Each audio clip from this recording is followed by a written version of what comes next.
Hi, welcome to Lesson 5, Session 4. Today we're going to be using area models and partial quotients to divide. So we'll practice a little bit more using the area model method that we know, and then we'll go on to using the partial quotient method. So we're going to be working on pages 93 through 96 in your workbook. So go ahead and take out your Ready Math workbook and turn to page 93 and let's get going. So on page 93, we have a problem. And again, my 3 questions that you probably have grown to not love as much we're going to start out with those. So let's read the problem to begin. A grocery store only sells eggs by the dozen. There are 12 eggs in 1 dozen. If there are 1,248 eggs in stock, how many dozens of eggs are there? So what are we talking about? This problem is about eggs. Eggs by the dozen. Let's go that. Eggs by the dozen. Now, what is it that we're trying to find out? We're trying to find out how many dozens of eggs are there. And then finally, what are the important information? Or what is the important information in this problem? And that is that there are 12 eggs in a dozen, and that we have a total of 1,248 eggs. So we need to figure out what is 1,248 divided by 12. So I would like for you to use this area model. Go ahead and draw this on your paper. And then I'm going to go ahead and put this multiplying by multiples of 10 chart right here. And you can make this on your paper if you want, but I'm going to help you by filling this out right now. So if you were making this yourself, you would go, okay, what is our divisor? Our divisor is 12. So we're going to put our 12 here. 12 times 10 is 120. 12 times 20 is 240. 12 times 30 is 360. 12 times 40 is 480. 12 times 50 is 600. 12 times 60 is 720. 12 times 70 is 840. 12 times 80, wow, we're getting up there today, is 960. 12 times 90 is 108. 12 times 100 is, it's not 108. I think it's 180. There we go. I just forgot a 0. And then 12 times 100 is 1,200. Okay, so now that I have that multiples of 10 chart done for you, I want you to go through and fill out this area model and pause the video, and then you can come back when you're done and see if you got the same answer that I did.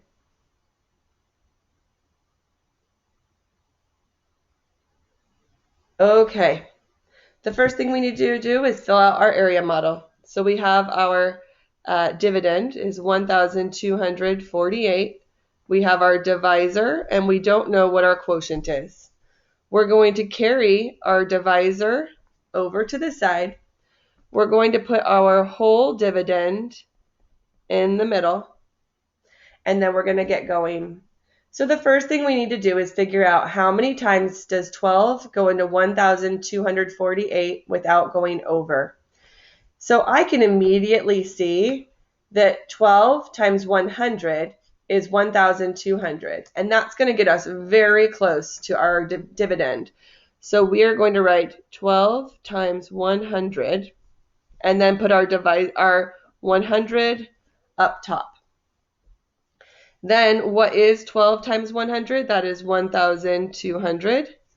Then we're going to subtract and get our remainder and carry our remainder over to the next side, to the next rectangle. Now, it's a little bit easier because now we need to figure out how many times does 12 go into 48. If you have your multiplication chart, you can pull that out right now. You can also, if you wanted to, you could just do repeated addition or whatever. But you also, if you look up here at this 12 by 100, if you take away those zeros, it's the same as 12 times 1. 12 times 2 is 24. 12 times 3 is 360. 12 times 4 is 40. Excuse me. 12 times 3 is 36. 12 times 4 is 48. So we know that our next partial quotient, it's going to be 12 times 4 equals 48. And then our next partial quotient goes up top. And then we're going to subtract. We have no remainder. We're going to add our two partial quotients together to get 104. So how many dozens of eggs are there? There are 104 dozen of eggs. All right, so we're going to go ahead and hopefully you got that. And that is a pretty big number to work with, but if not, go ahead and look and see where you made a mistake and make a note of it so that you can remember to try and not make the same mistake again. But don't worry, anytime we make a mistake, it's a-okay because that means that our brain is growing. Mistakes are proof that our brains can expand and get smarter. So keep going. Don't worry about failing. All right, let's go ahead and turn to page 94. So now if you look at 94 up top, you're going to see exactly what we just did. I'm not going to go over that again because we just did it. But we've got, but looking up top, you can see that they got the same result we did. So now I want to show you how you could do the same thing, but do it as in what's called our partial quotient method. So this looks a lot like what you might have heard as long division. It's kind of funny, but in 5th grade, we don't teach you how to do actual long division. You'll learn how to do that next year.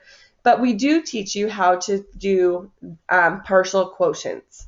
So if you look at this partial quotient method, what you're doing is you're finding out 12 goes into 1,248. How many multiples of 10? So we used our multiples of 10 chart, and we saw that it went in 100 times. So we put our 100 up top, and then we go, okay, 100 times 12. Look at that. It's 1,200. So if you want, you could write 100 times 12. Next to this. So you remember how you got the 100 times 12, how you got this number. Then you're going to subtract, and then you're going to say, how many times does 12 go into 48? You're going to think in your head, 12 times what is 48? And we know it's 12 times 4. So then 12, and then we take that 4. This would be this 100, oh, you know, I'm going to go, hang on. I'm going to go do this way. 12 times 100. So this 100 is our first partial quotient. This 4 is our second partial quotient. When you take those two and add them together, that's when you get your final quotient or the actual answer you're looking for. So this is your partial quotient method. So today we're going to practice using that method. Go ahead and go to the next page. All right, so now we're going to use the problem from the previous page to help us understand how to record partial products in vertical format.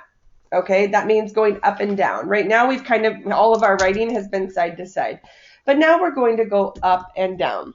So look at the second modelet. Okay, so we're looking at this modelet section here.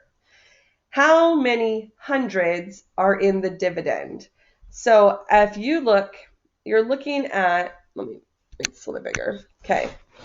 So if we're looking at place value, the 8 is in the ones, the 4 is in the tens, and then the 2 is in the hundreds. Now, does this mean that there are 200 hundreds? No, this is the tricky part. Since there's a 1 next to it, there's actually 12 hundreds. So we're going to write over here, there are 12 hundreds in the dividend. Now, go on and how many groups of 12 are in 1200? 12 times what is 1200? Yep, there you go. There are 100. So now you notice that the first partial quotient is written in the above bar.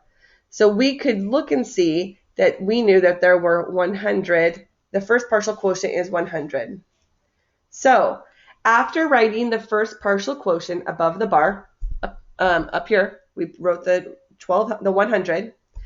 You write the number 1200 under the dividend. So that's where they wrote the 1200 underneath the dividend. So they're telling you the steps right now. So you're saying, how many times does 12 go into 1248?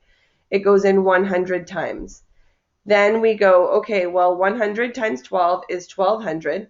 We showed that work here. And then we're going to, so it says, where does that 1200 come from? That 1200 comes from 12 times 100 equals 1200 or 1200. So that's where they came up with this 1200. Okay. Now, why do we subtract this 1200 from this 1248? We need to find out what's left over after finding the first partial quotient. So we've already said we know where 1200 of this comes from. But now we need to find out how much is left over to find out what our second partial quotient is. So then we're going to subtract and finish out the partial quotient. So now the question says, how does the area model relate to finding the second partial quotient? So if you look at, this is to find this blue second partial quotient, where on the area model do we look to find the second part of the partial quotient?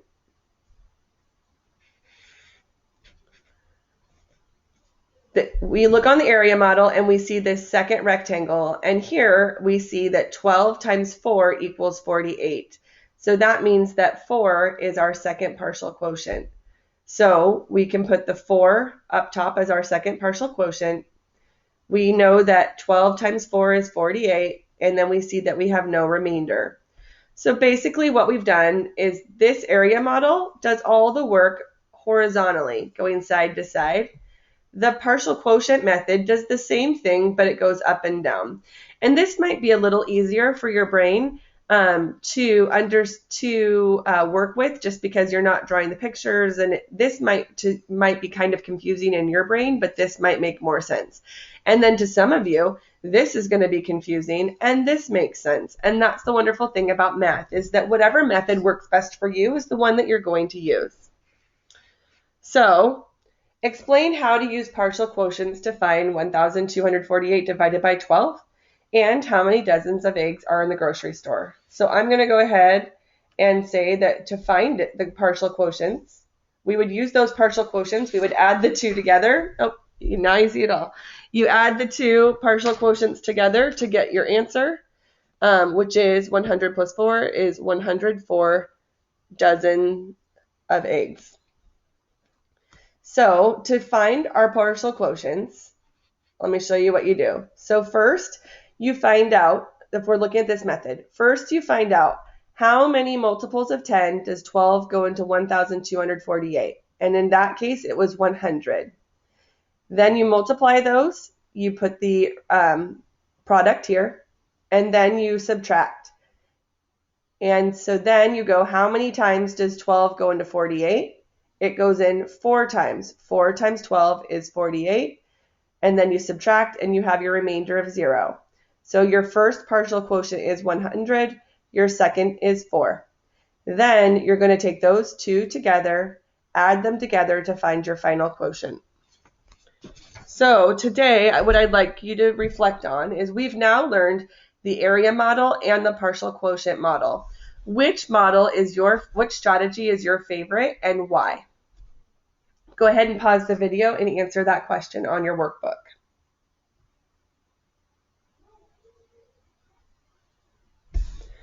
All right, go ahead and turn to the next page. So we're going to go ahead and use the partial quotient method today. And we may end up using our multiples of 10 chart if we need it. So I'll have that handy and ready to go.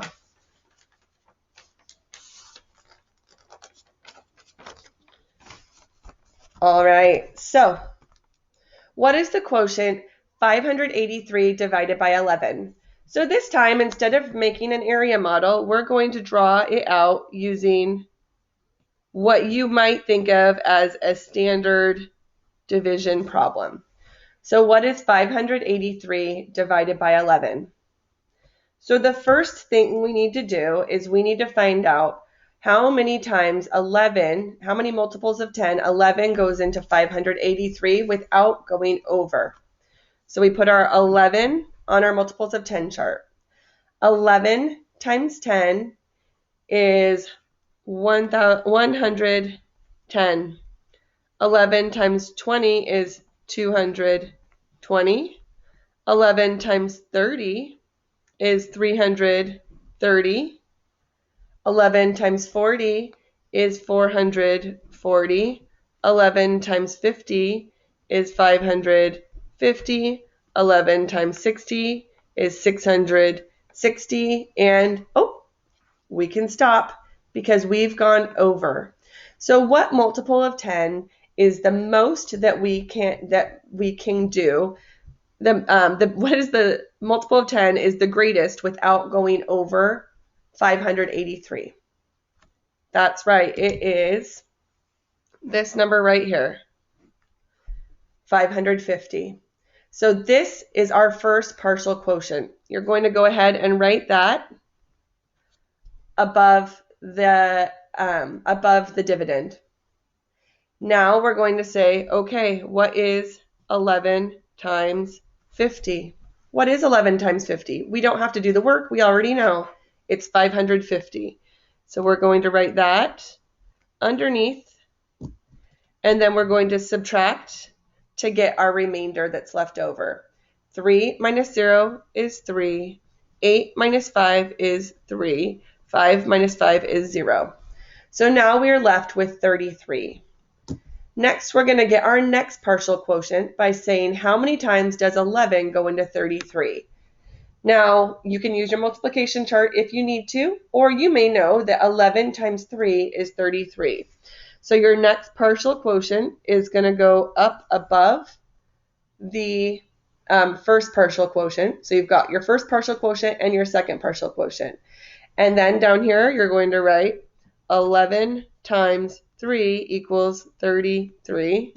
And then you're going to subtract to see if you have any more work that you need to do. And we don't, because 33 minus 33 is 0. So the solution is 50 plus 3, because these two are our partial quotients. So it equals 53. See how that works? Let's try it again. Now we're going to do number 9. Don't worry, I have another multiples of 10 chart. All right, so we're going to do partial quotient method again. I really want to have you practice using that method today. So we have 1,134 pennies, and we have 27 different glass jars. I want to go through that question with you really quick using our 3 questions that we know. So Carlos has 1,134 pennies. He puts an equal number of pennies into 27 glass jars. How many pennies are in each jar? Show your work. So we're talking about pennies. We want to know how many pennies are in each jar, And we want the important information is that we have 1,134 pennies and we have 27 jars. It's important, I have skipped that step, and it's important to go back and do that step so you understand what the question is asking. So now what we're going to do is we're going to go ahead and fill out our multiples of 10 chart. We're using our divisor. Our divisor is 27. So we're going to put 27 as our divisor. So remember, we're multiplying up until we get a multiple greater, a product greater than 1,134. 27 times 10 is 270. 27 times 20, I don't know that off my head, but I know that if I add 270 to the number previously, then it's going to give me my next. So it's going to be 540. And then I'm going to add 270 again.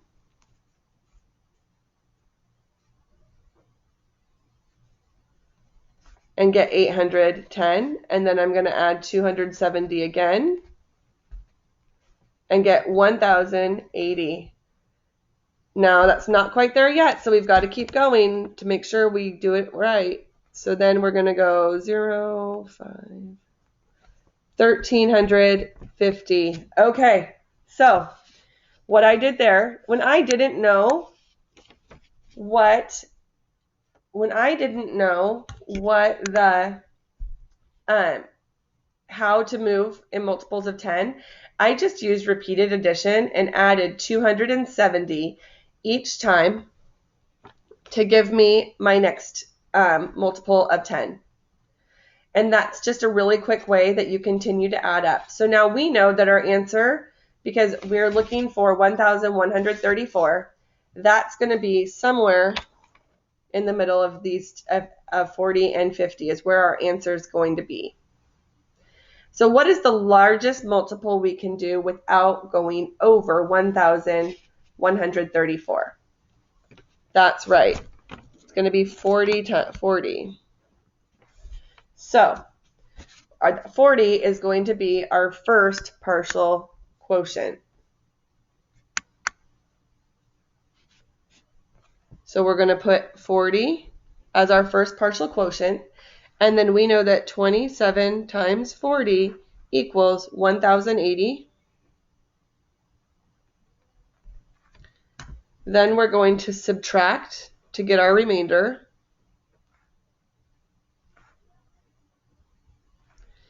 Now we need to see how many times does 27 go into 54. So this is going to give us our next partial quotient. Now remember, I taught you that trick earlier, that if you take off the zeros, 27 times 1 is 27. 27 times 2 is 54. 27 times 3 is 81, because we're just taking away that 0. So we know we need to see how many times 27 goes into 54. Look at that. 2 times. So our second partial quotient is 2. And we know that 27 times 2 equals 54. And then we're going to subtract to make sure that we have no remainder. And then we're going to add together our 2 partial quotients, and we're going to get 42. So how many pennies are there in each jar? 42 pennies in each jar. All right, let's go to number 10. Which of the following pairs of numbers are partial quotients for 594 divided by 18? So what I want you to do right now is I want you to write 594 divided by 18. I want you to find out how many multiples of 18 goes into 594. And then I want you to find the 2 partial quotients. So go ahead and finish this problem. Pause the video, do it on your own. And then you're going to come back and see if you got the same answer that I did.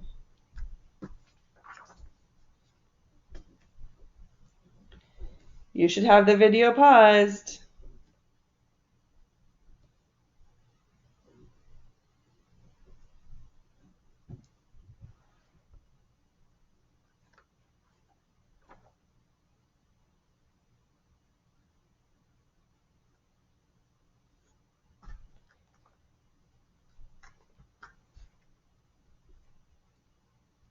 All right. So I'm filling out my multiples of 10 chart right now. I hope that if you didn't pause the video, then go ahead and keep working.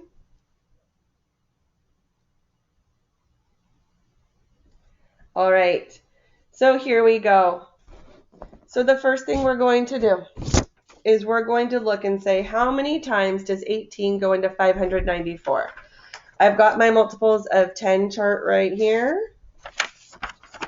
Let's look and see how many times without going over, how many multiples of 10 without going over does 18 go into 594? And that answer is it goes in 30 times. So our first partial quotient is 30. So then 30 goes in, so then we're going to go 18 times 30 equals 540. Then we're going to subtract and bring down our remainder. And we've got 54. How many times does 18 go into 54? Remember, if we take away those zeros, then we can see our multiples of 1, 2, 3, 4, 5, and so on and so forth. So 18 goes into 54 3 times. So our next partial quotient is 3 because 18 times 3 is 54.